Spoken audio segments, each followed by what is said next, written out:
અરવલ્લી જિલ્લા પોલીસ વડા તરીકે એસપી મનોહરસિંહ જાડેજાએ યાત્રાધામ શામળાજીમાં ભગવાન શામળિયાના દર્શન કરી જિલ્લા પોલીસ વડાનો ચાર્જ સંભાળ્યો હતો. ગાર્ડ ઓફ ઓનર સાથે ગીર સોમનાથમાં 3.5 વર્ષ નોકરી કરીને આવેલા એસપી મનોહરસિંહ જાડેજાએ અરવલ્લીમાં ચાર્જ સંભાળ્યો હતો તો જિલ્લામાં કાયદો વ્યવસ્થા જળવાય તેવા તમામ પ્રયાસો હાથ ધરવામાં આવશે. સરહદી વિસ્તારમાં પ્રોહિબિશનને લઈને સરકારના અભિગમને જાળવવા પ્રયાસ છે.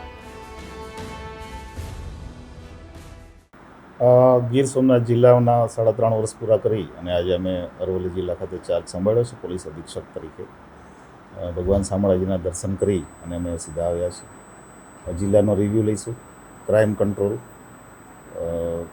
લોકો સાથેનો ફીડબેક, એમનો પોલીસ તરફનો અભિગમ જે છે એ વધારે ઇમ્પ્રૂવ થાય, પોલીસનું ઇન્ફ્રાસ્ટ્રક્ચર સુધરે, આ પ્રકારની પ્રાયોરિટી સાથે અમે જિલ્લામાં કામ કરવાનો પ્રયત્ન કરીએ છીએ. અને હજી અમે આજે હાજર થયા એને 5 જ મિનિટ થઈ છે, એટલે જિલ્લાના મૂળ પ્રશ્નો શું છે એ સ્ટડી કરીને પછી આગળ વધશું.